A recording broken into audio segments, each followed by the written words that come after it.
This is going to be, yeah, kind of over there, I guess, and that's good.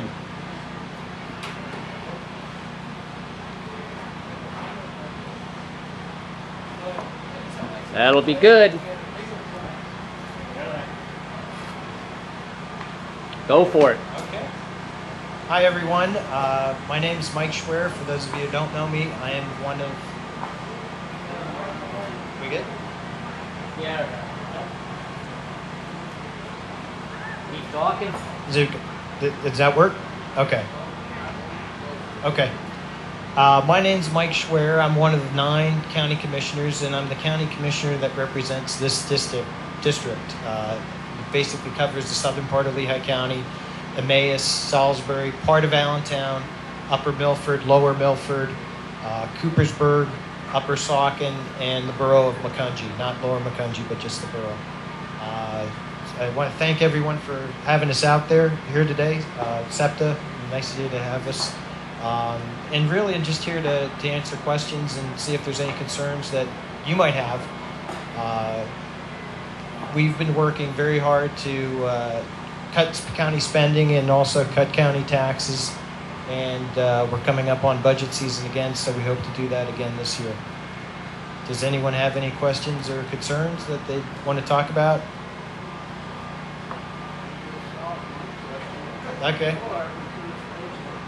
Yeah, we had a question about the TIF, which was the tax incremental financing deal for Hamilton Crossings, which was a shopping mall proposal out in Lower Mackenzie Township. And basically it needed the approval of the township, the county, and the school district for it to go through. It basically functions as a grant that's financed with your tax dollars. In other words, in the case of Hamilton Crossings, the developer would have got between $6 and $7 million. It would have been paid back over the next 20 years with 50% of the tax revenue that came from the improvements on that property. So it would have ended up in the end costing taxpayers $14 million that they would have given up over those 20 years. A majority of our board disagreed with doing that, and it was ultimately voted down 6-3. I have heard where it might be coming back in a different form. I don't know too much about that at this point, but I just read an article on WFMZ yesterday about it. So, anything else? Yes, Carol. Lower Mackenzie Township has been very supportive of it, and I would imagine they would want to rework the plan. There is, out of the 3 bodies that have to approve it, we don't all have to give up the same percentage of real estate tax revenue. In other words, I think there could be a situation where the county might do 0% and the school district could do 50% or 60% or really whatever they voted for. But Lower Mackenzie Township, which does not have a property tax, has been very supportive, and they certainly came down to our meetings trying to get us to approve it. Anyone else? Okay, well, I'll turn it over to Scott Ott. Scott's a fellow commissioner and a candidate for county executive. And hopefully in November, Scott will be elected, and we can really start working for the taxpayer more so than we are now. Thanks. Thank you. Everybody knows me. I don't have to do much of an introduction. The great thing about that tax increment financing process, by the way, was we slowed it down a little bit, and we really wanted to get the details on it. A lot of what happens in government, especially in these local governments, is put together by, in the school district, it'll be the superintendent and his team. In the in the county, it is the county executive, his director of administration, and typically they bring it to the board of commissioners, and they just want you to approve it right now. Let's get it through here as fast as we can. And in this one, when they initially presented it to us, it was like, well, there's no reason to say no to this because, you wouldn't be getting this tax money anyway if they didn't do this development. And so there's no problem with taking half of the tax money that you wouldn't have been getting anyway and using it for something else. And one of the questions I had about that was, well, why is it that we charge the tax rate that we do?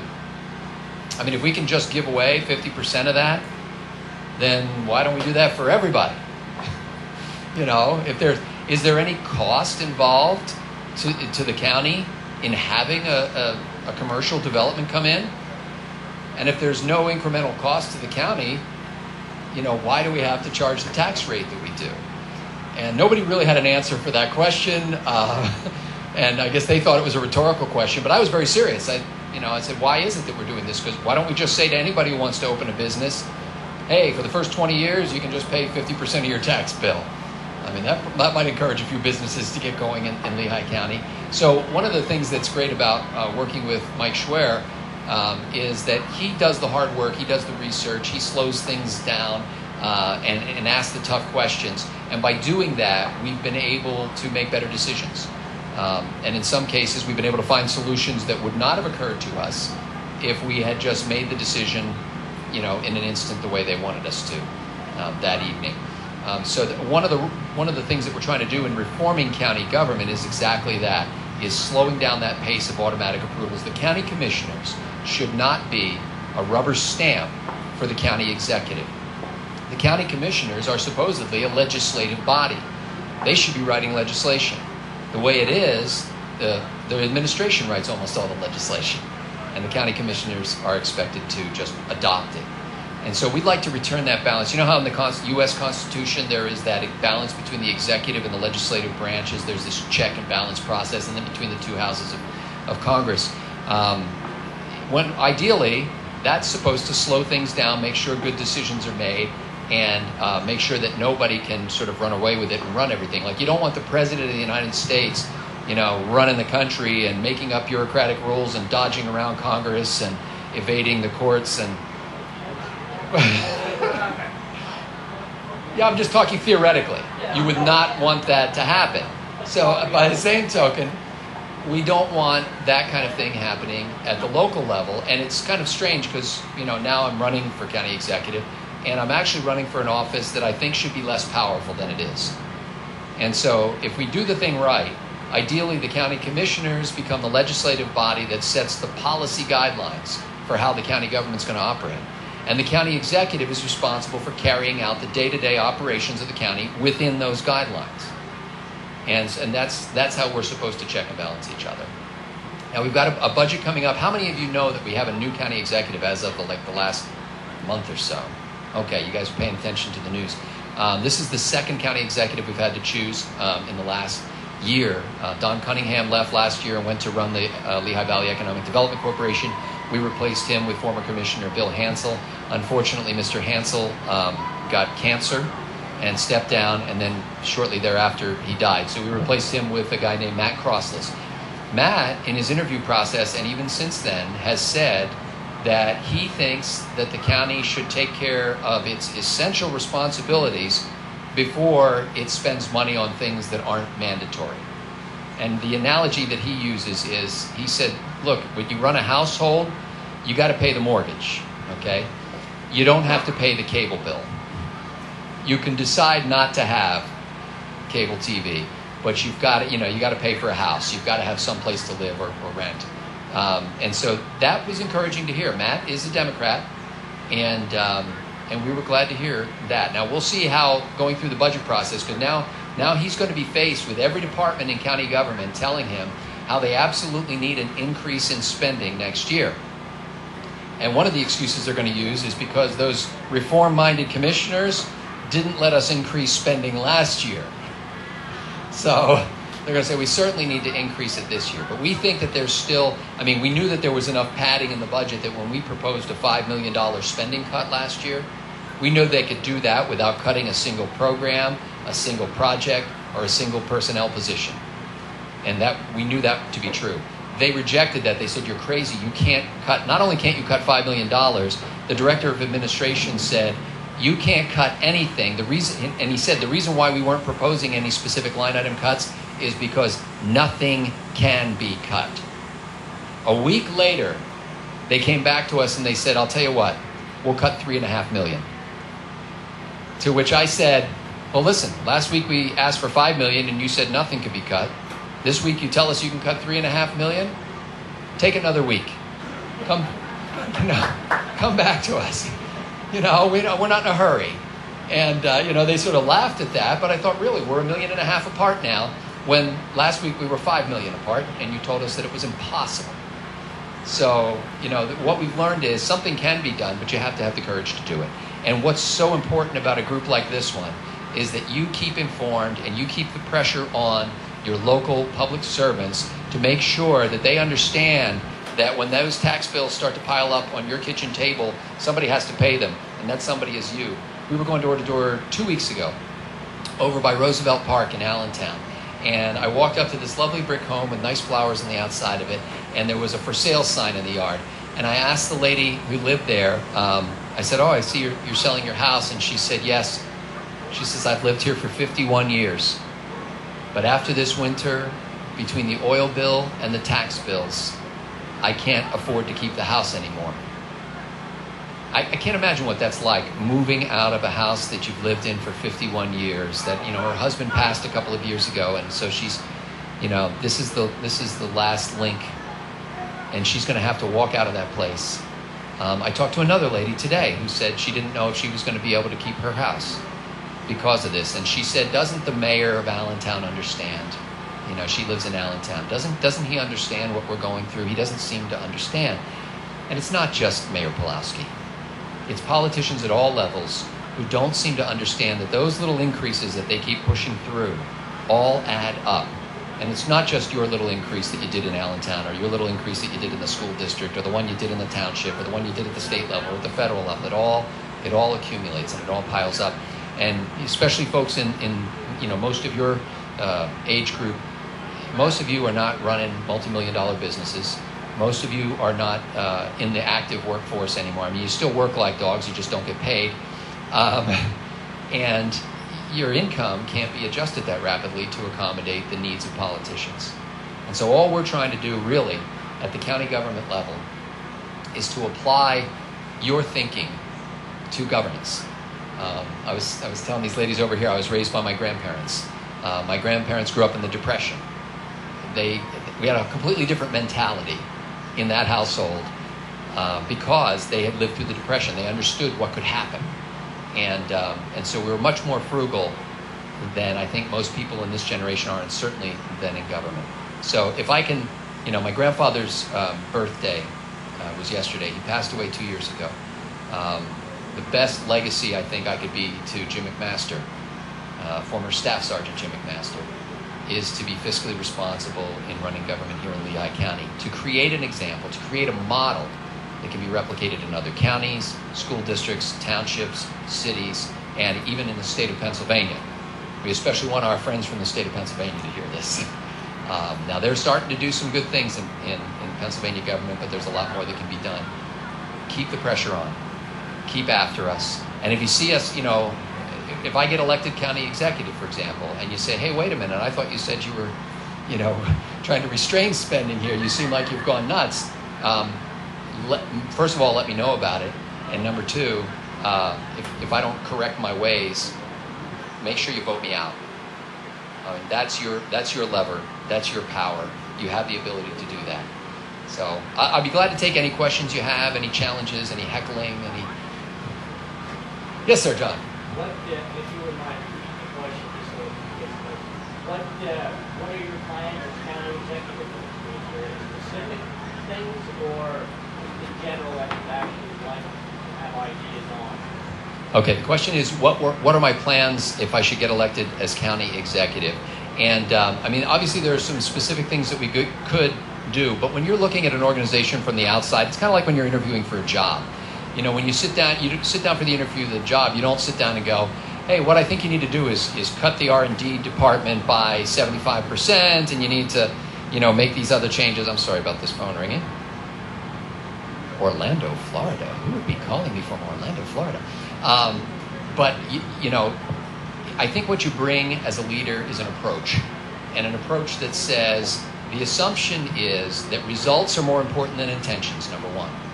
And so we want to start measuring the outcomes that every department does. In fact, as commissioners, we've been able to get the executive branch now to start a process that's called priority-based budgeting, and another one that's called performance measurement. Thanks to Commissioner Vic Mazziotti, by and large. They've begun this process to start looking at every department, every project, every program in county government in terms of what are we trying to accomplish, and how does this fit in with what we're trying to accomplish? And then let's rank those things. Because if, I asked this question during budget time. I said to every department head who came up to the table and was making their case, I said, the economy has had its ups and downs. If it takes another deep dive and you have to cut your budget by 20%, what would you do?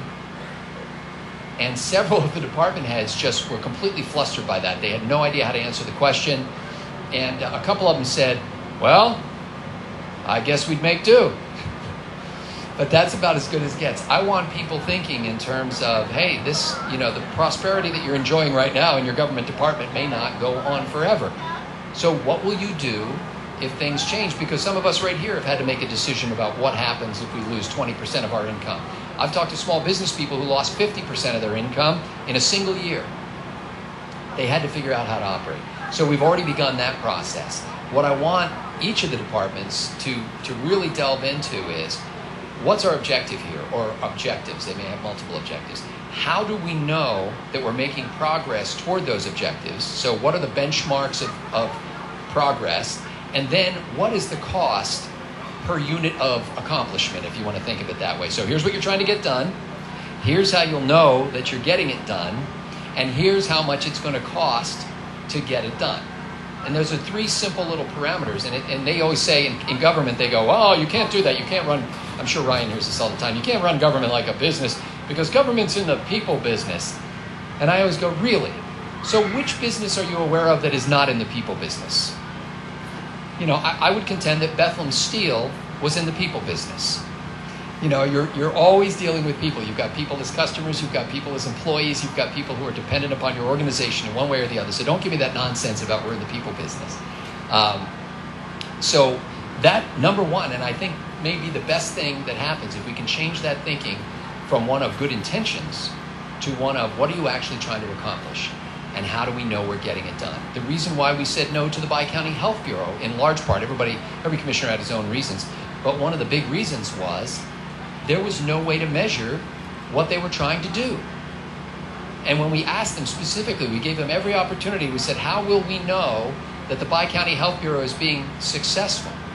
They really had no way to benchmark that. And I know if we would have approved that, the $9 or $10 million a year of spending that would happen behind that thing would go on and go up forever, because you can't stop it, because they never said what they were trying to accomplish anyway. What they do is, in government, they always say, we've got a problem. People are sick. People are dying. Did you know people are dying? People are dying, apparently. So people are sick, people are dying, and therefore government must do something.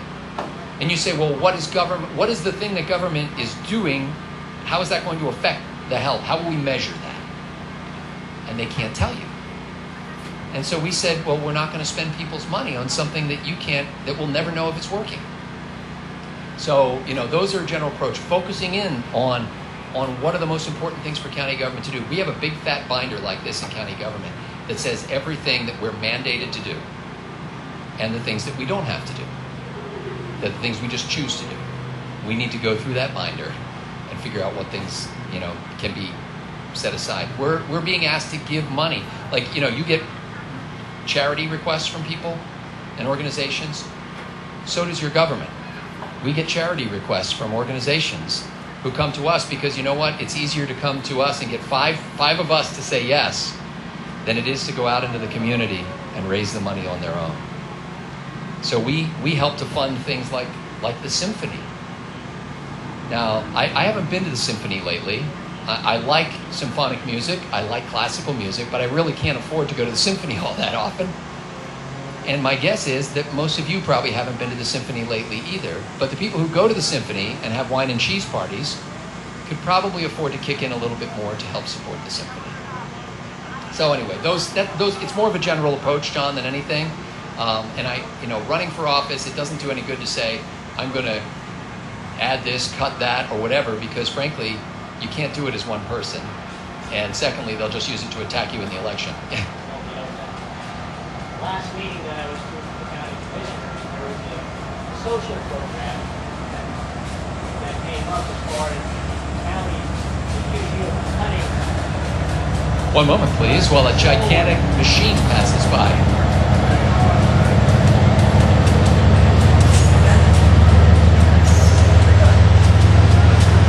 Wow, very impressive.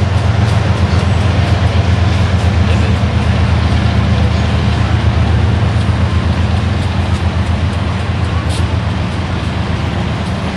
Nice artwork. Yes, no charge. This is public art right here, at no taxpayer expense until they try to clean it off.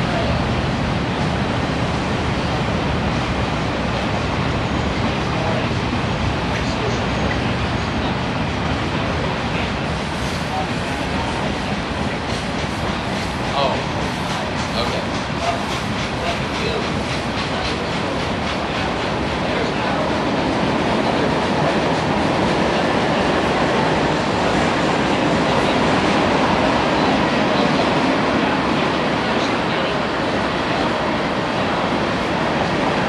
Well, in this case, it's even worse, and I'll tell you in a second. As soon as this passes by,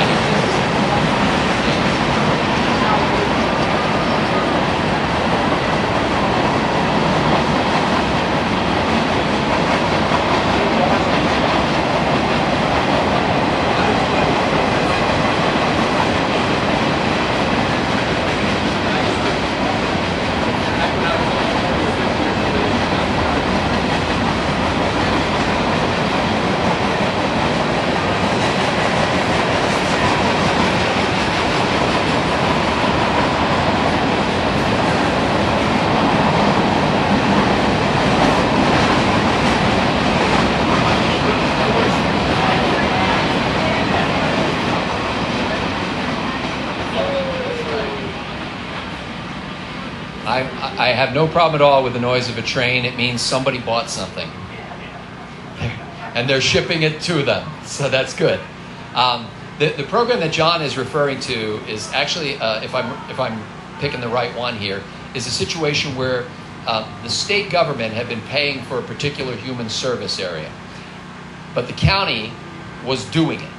Okay, so county government was actually executing the work on behalf of the state government, funded by the state with directions from the state how to do it. The county basically said, look, we don't add any value to this. We're just doing something for the state, so we've transferred the responsibility to the state. What the taxpayer who came to the mic was, who comes to every meeting, was it Paulette? Or was it somebody with her? Okay. She's great. Anyway, what she was basically saying was, since the state government has been running it, they're screwing it up. It's not running as well as when the county government was running it. And frankly, that's a debacle, because a lot of what the county does, about 2/3 of the county's budget, is actually money that comes from the state or the federal government that is either passed through in the form of grant money that we hand out to some organization to do something, or is performed in-house by the county government staff. The state takes our tax dollars out of Lehigh County, we ship them to Harrisburg, they launder them, it shrinks, they send it back, and they tell us how to use it. And so we have this situation where we're essentially working for Harrisburg. We're working for the state of Pennsylvania. And my question is, are we actually adding value to that proposition? Are we doing something that is worth Lehigh County being involved, or are we just adding another level of bureaucracy? And if it's just another level of bureaucracy, or some of these sub-grants that we're always dishing out, it's like, why are they asking us to do it? Well, we found out at the last meeting that the reason why we were doing the grant, we had to sign off on a grant that came from Harrisburg, is because it's illegal for Harrisburg to directly give that money. I mean, the first line in the legislation said, because the Constitution of Pennsylvania, article such and such, paragraph such and such, section whatever, says that public dollars must be used for public purposes. They sent the money to the county, and the county turns around and hands it out to this private company, this private organization. Now, I'm not saying the private organization was not doing something, it's a healthcare organization, is not doing something valuable for the community, but I thought, wait a minute, that's a little shady. Because the state government is essentially saying, well, we can't give you this money. So what we're going to do is give it to this, in the gun running business, this is called a straw purchaser. We're going to have Lehigh County take the money. You go get it from them. And we're passing it through because the state can't do that. Now, I probably oversimplified that, and Representative Mackenzie can tell me every way that I said that wrong, but that's the way it read in the legislation. And I just thought, wait a minute, is this the right way to handle things? To use us as the intermediary to do things that the state can't legally do? And if we're going to hand out money, well, why don't we keep the money here in Lehigh County instead of sending it to Harrisburg? And we'll dish it out ourselves. So, does that help at all, John? Yeah, it just, I thought of it different. I thought it was money from the department in Lehigh County.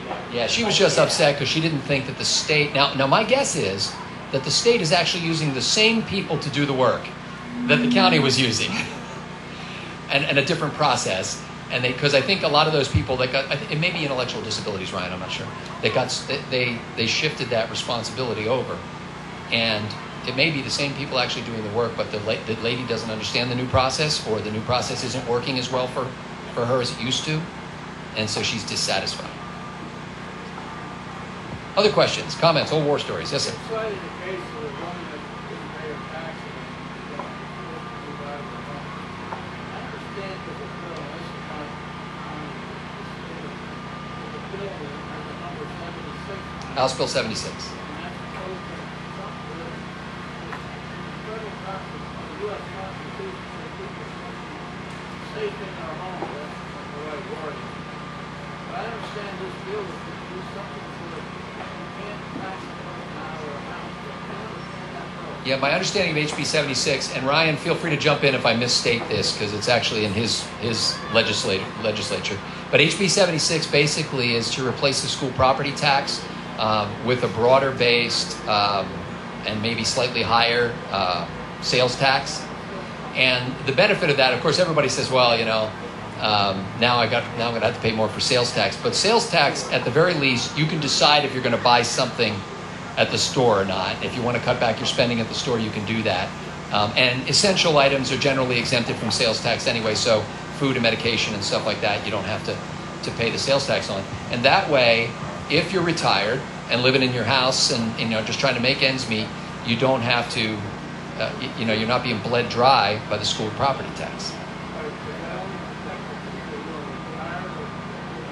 No, I think that would be, I mean, if HB 76 goes through, if it ever does, it's an elimination of the school property tax, right? And a replacement with a broader base and slightly higher sales tax. And is there an income tax element to that too? So, and you know, Sam, what's his name? The guy who's no longer in the legislature, Sam Rohr, had been pushing something like this for years. I think it used to be called 1776, I'm not sure. But he never really had enough people behind it. Now he's not there, and it seems like there are more people behind it now than there used to be. I don't know if it's going to... Do you have any sense of whether that's ever going to reach critical mass, Ryan? Yeah, again, it's gaining in support. There's still some things that are being worked out with the bill, and hopefully it'll get a committee vote this year.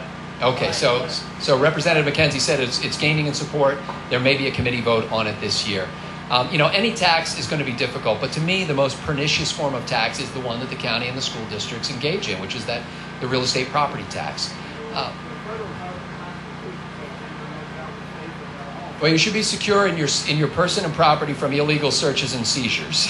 Now, if you want to look at this as an illegal search or illegal seizure, I think that you might be able to make a case. Yeah, because it's never really your house. As long as the county or the school district is levying a real estate tax, you can lose your home if you don't pay that tax. And see, even if you paid it off, you don't really own it. Doing it. What's that? I'll let Representative Mackenzie talk to that. Okay, well, so everybody know Ryan Mackenzie, your state rep here. Absolutely. Well, thank you for having me here today. It's a hot day, so I'm glad to see so many of you have come out. And Mr. Dirk, glad to see you here and participating, still terrific. And so many others here today, so thank you again. And I always, before I do start, I also want to recognize the contributions of CEPTA. I was talking with some folks recently about school taxes and those increases that you're talking about in property taxes and how they go up almost every single year. But the advocacy of CEPTA has helped contribute to the process in a really, I think, positive way by getting the message out there, electing individuals who are like-minded, want to keep taxes low to the local school board, getting a critical mass of those individuals on the school board, and then implementing policy. And so for the first time in about 10 or 12 years this year, East Penn School District has no tax increase, which is really an incredible accomplishment at the school board level. So you can see how those steps have taken place, and a successful advocacy and grassroots operation has led to positive policy at the school board level. So really a good contribution by CEPTA there. But I'll talk right now about what's going on in Harrisburg. So I know that a state representative, Justin Simmons, he was here earlier.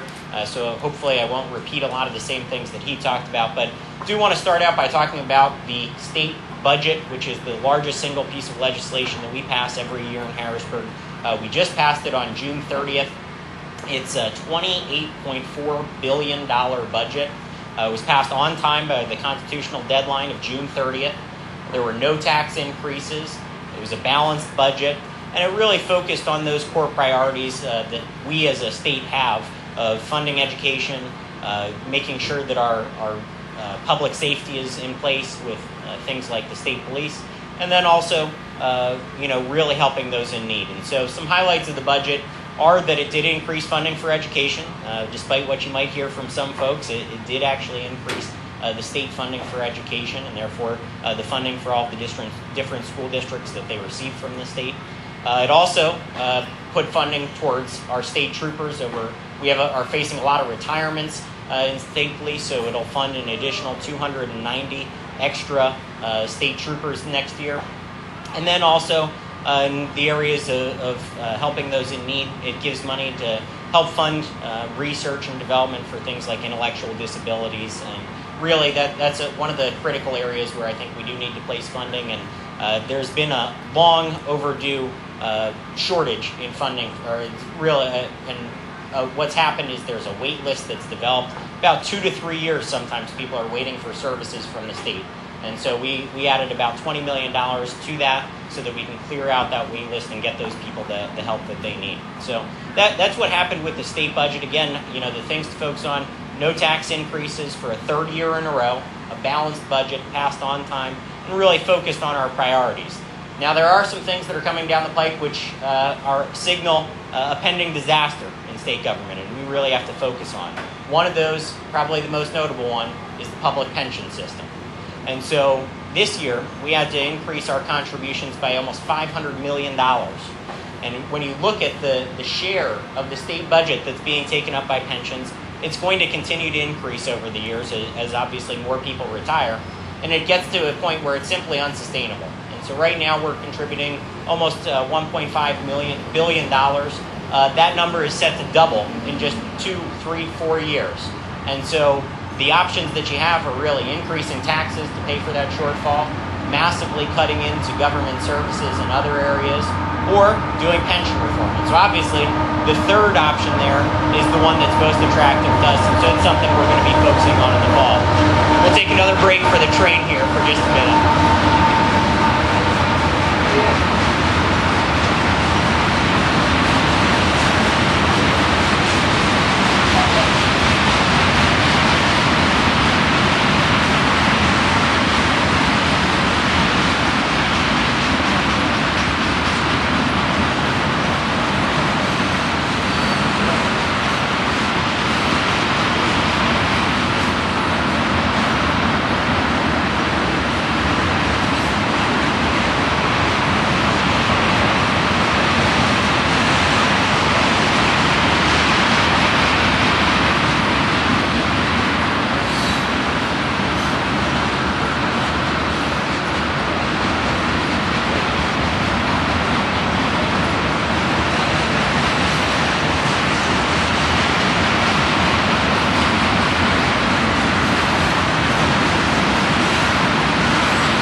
There goes the caboose, as Mr. Durr said, and so we can pick up our conversation.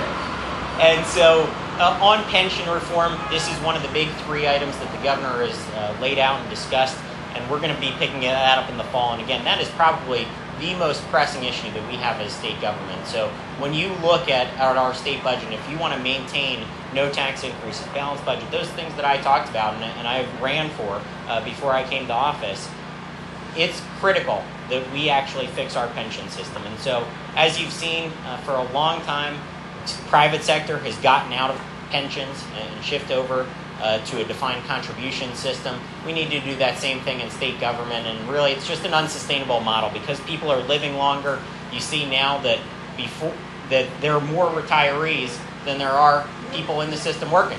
And that system has flipped over from when there were shorter life expectancies, there were always more workers in the system, and they were able to sustain that small number of retirees who were out there. So I always say that it used to be a pyramid, and now that pyramid's flipped over. And so there are less workers than there are retirees. Again, simply an unsustainable model going forward. So we're going to be working on that in the fall. If you're able to do something, don't forget about us at the county level, because every time we try to do anything at the county level, they go, you can't do that. The state of Pennsylvania won't let you. And that's one of it. We can't transition to a defined contribution pension plan because it's illegal to do so under state law. So we're forbidden from doing that. Yeah, absolutely. And it is something that's critically important at the county level and the local level. We actually have 25% of all municipal pension plans in the entire country are in Pennsylvania.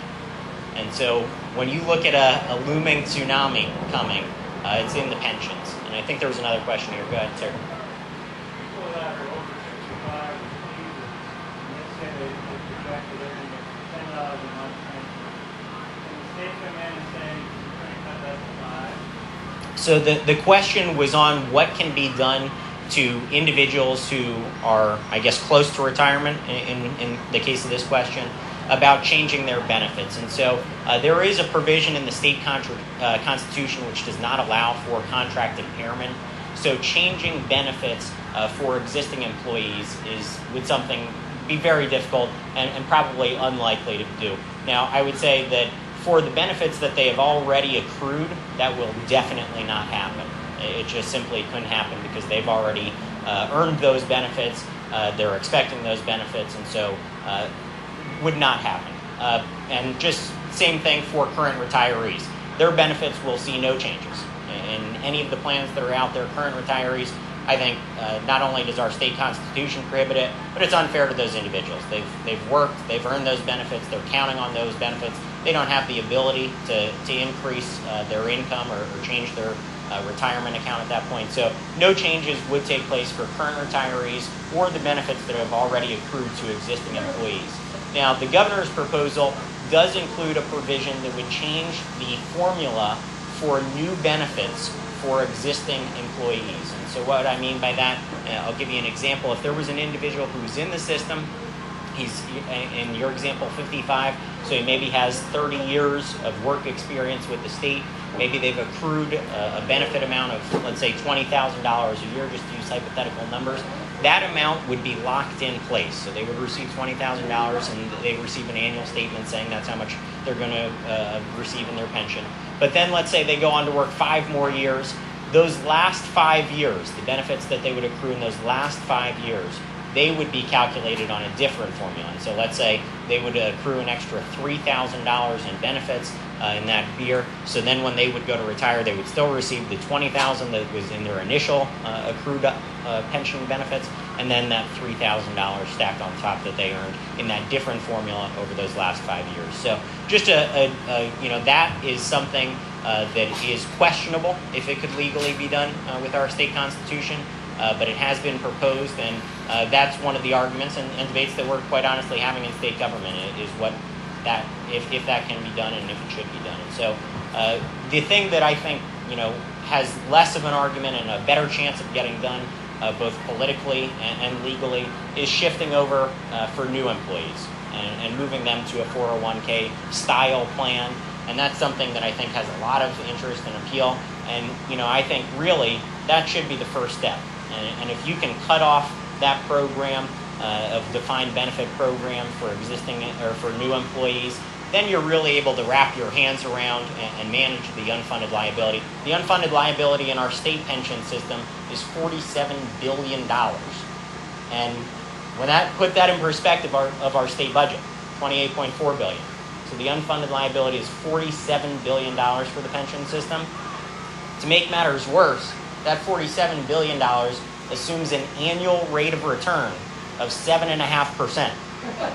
I don't know how many of you are earning 7.5% on your investments, but that is a high bar. And so every 0.5% that you bring down that rate of return, it's another $8 or $9 billion that would be an unfunded liability for the fund. So that $47 billion is probably a gross underestimation of what the liability is, and so it's probably much greater. If they change the plan for the new hire, you're going to be able to pay off that debt? And so the question was, even if you change it for new hires, are you going to be able to pay off that debt? And so we're going to have to. Again, it's an obligation of the state, and so it's a liability that we have right now. There are different proposals out there. As I mentioned, the governor's proposal would change benefits for new benefits for existing employees. So a reform like that is estimated to save on the order of $12 billion. So that would obviously be a very significant reform and would help bring down that 47 by 12 billion. And then, what you are going to see is that we're going to have to continue to pay off that obligation over a very long period of time. And especially for those current retirees, again, they've earned those benefits. We have an obligation to pay those, and so it's going to be incumbent upon the state and taxpayers to figure out how to pay for it. So really, again, the best thing you can do is make the reforms going forward, and then you can wrap your head around how you're going to pay those benefits off and manage that liability.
Absolutely.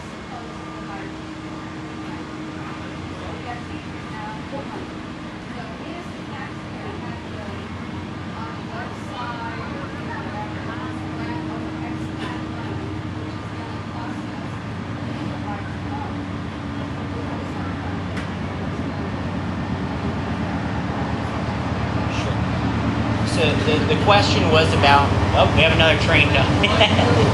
Yeah, that's right.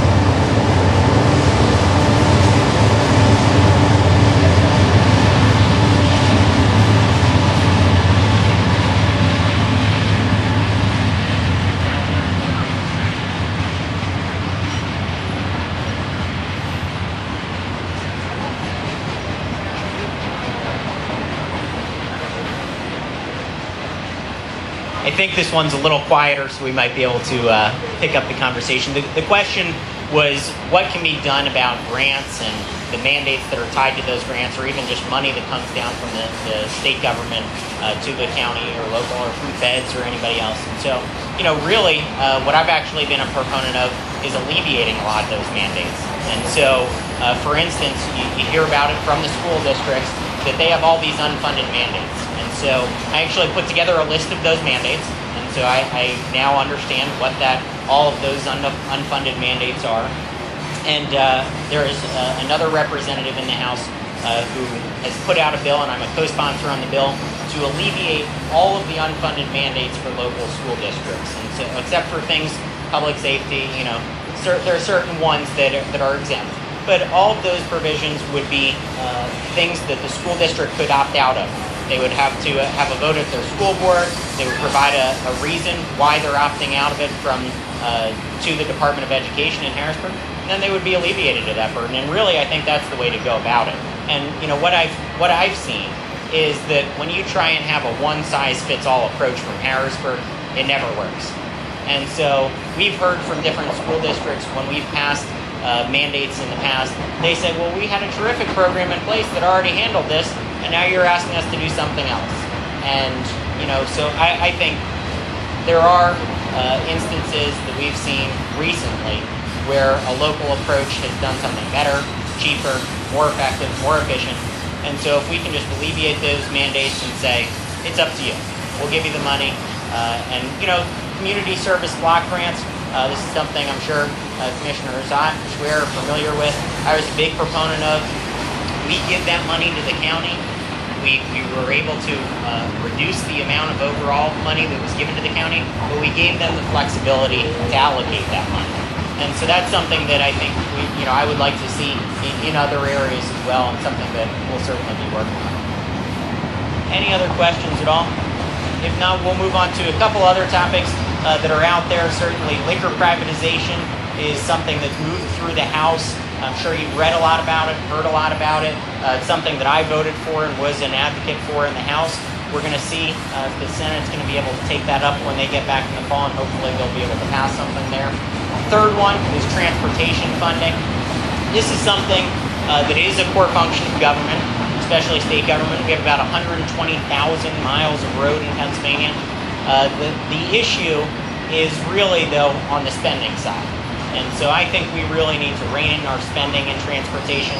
When you look at the money that comes into Pennsylvania, we see $6.8 billion come in through primarily the motor license, comes into the motor license fund, primarily through the gas tax.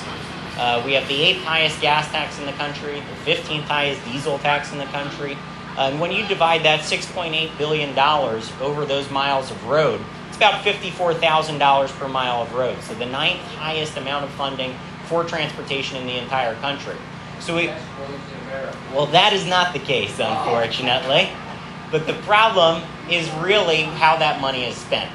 And so we're collecting a lot of revenue already that should be going towards these things. But then once you dive into that spending side of the equation, you see some tricks, as I would call it, that were played from previous governors and previous budgeters. And so what we see is that the entire state police budget, over $600 million, was shifted into the motor license fund because they wanted to relieve the burden on the general fund. They wanted to have more spending ability over in the general fund for different things, so they shifted it over to transportation. Well, there's about 10% of your transportation budget right off the top going to something that's not transportation related, it's public safety related. And so proposals that are out there are to start transitioning that back to the general fund so that can be appropriately funded out of that pot of money. And so that's something that is a good thing. You see other things throughout the budget. Mass transportation, $1.4 billion. There are a number of other things that draw down on that money. And all of a sudden, you're only left with about half of that money, half of that $6.8 billion is actually going towards highways and bridges, what it's supposed to be going towards. Then on top of that, think about all the engineering costs, the environmental permitting costs, think about the prevailing wage costs that are in there. And so that's where, again, you really have to start looking at that spending side of the equation, because in my estimation, you're probably only seeing about $1.5 billion or so out of the overall 6.8 actually hitting steel and concrete and actually making a difference in improving our roads. So really looking at that spending side of the equation is something that I think is critical. And when we go back in the fall and we're going to be addressing transportation, I'm going to have a lot of amendments to that bill which are really going to specifically address some of those things. And we've already seen some of the things out there on the prevailing wage side, increasing the threshold, having maintenance be required or be exempt from prevailing wage. Those are two things that have gotten some legs in the House. They're already before us as a full chamber. They came out of committee. I voted for them out of committee on the Labor and Industry Committee, and hopefully we'll get a full vote on that. And so again, these are things that the previous governors have done to change things to their interests. Maintenance is a prime example of that. For as long as can be remembered, maintenance was not classified as prevailing wage. Well, all of a sudden, Governor Rendell came along and said, you know what? Maintenance is prevailing wage. And so people at the local level said in Youngwood Borough said that that's not the case. It's always been exempt, and we aren't going to be paying prevailing wage rates for that. They went to court over it.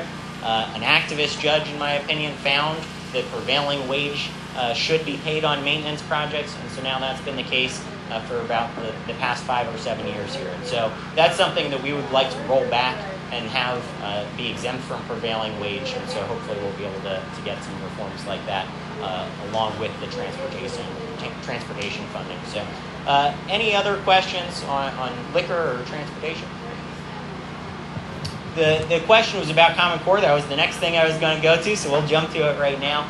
Obviously, Common Core has gained a lot of interest lately, and something that I was an advocate for putting on hold. When you look at the origins of this is another one of these things that politicians can play games with. And so Governor Rendell accepted $400 million from the federal government in exchange for putting in place these Common Core standards. Well, it's one of these things. He took the money, and he's gone.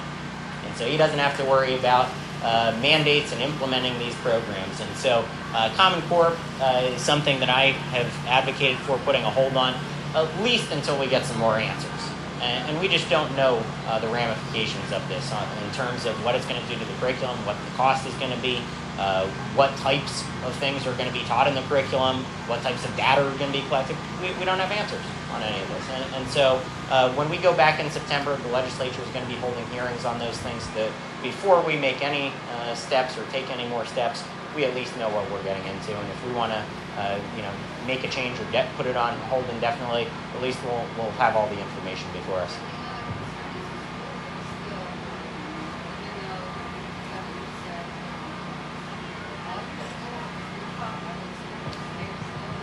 Sure, and so there are some parts of Common Core which were implemented earlier, I believe in 2010, relating to mathematics and English, things like that. Those are things that, in my opinion, there is a greater ability to find common ground and set a common standard. Things like mathematics, there is an understanding and a way of what's been effective in terms of teaching. The things that really concern me are things like social studies, history. Once you try and have a common curriculum on those issues set by the federal government, that raises a lot of red flags for me. So that's what we put on hold.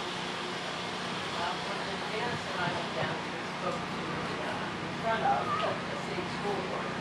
And so you know, when we got they sent me the morning call paper article, and it said Clinic, who's the parent, he would make a comment that the first thing that they did was call this PA Common Core, before being the federal terminology, we put PA in it. But in the paper, they didn't say it while we were there, but we must have interviewed incorrectly. When we read the article in the paper, it says that PA Common Core is now Pennsylvania Academic Standards. So you know, if you can see that term, I said, it may be a big, but there's no lipstick on it, so it's still big or whatever. It's still the same stuff, and it's not good. And so Carol just mentioned a point that Pennsylvania Common Core has been a name that's been out there. Now it's Pennsylvania Academic Standards. And so it's one of these things that they're always changing the name on to try and put a different face on it. And, that's another thing that is frustrating. For instance, something that I voted against was changing the name of the Department of Welfare. They want to change the name to the Department of Human Services because they feel that there's a stigma around the Department of Welfare. The unfortunate thing is that it's doing nothing to actually reform the systems that are in place. It's doing nothing to bring down the cost. It's doing nothing to actually help more individuals. All it's doing is just changing a name. And there's a cost to it. There's a cost to it. And so I voted against that in the House, and hopefully we can actually stop that from The being. reason why there's a stigma around the Department of Public Welfare is because of how they do what they do, not because of the word welfare. Sure. So in a couple of years, there'll be a stigma around human services. And you've already seen these name changes over the years. When you think back on the original origins of welfare, it was called relief in the Depression era, and so it was relief, then it was welfare, now it's human services. The fact of the matter, it doesn't change the programs, it doesn't change everything that's out there. So absolutely. I'm going to wrap up and conclude at this time. We're going to go start the dedication, so if anybody else wants to join us over there, we would certainly appreciate that. But thank you again for having me. It's been a great opportunity to answer some questions here, and look forward to enjoying the rest of the beautiful day with you. So thank you.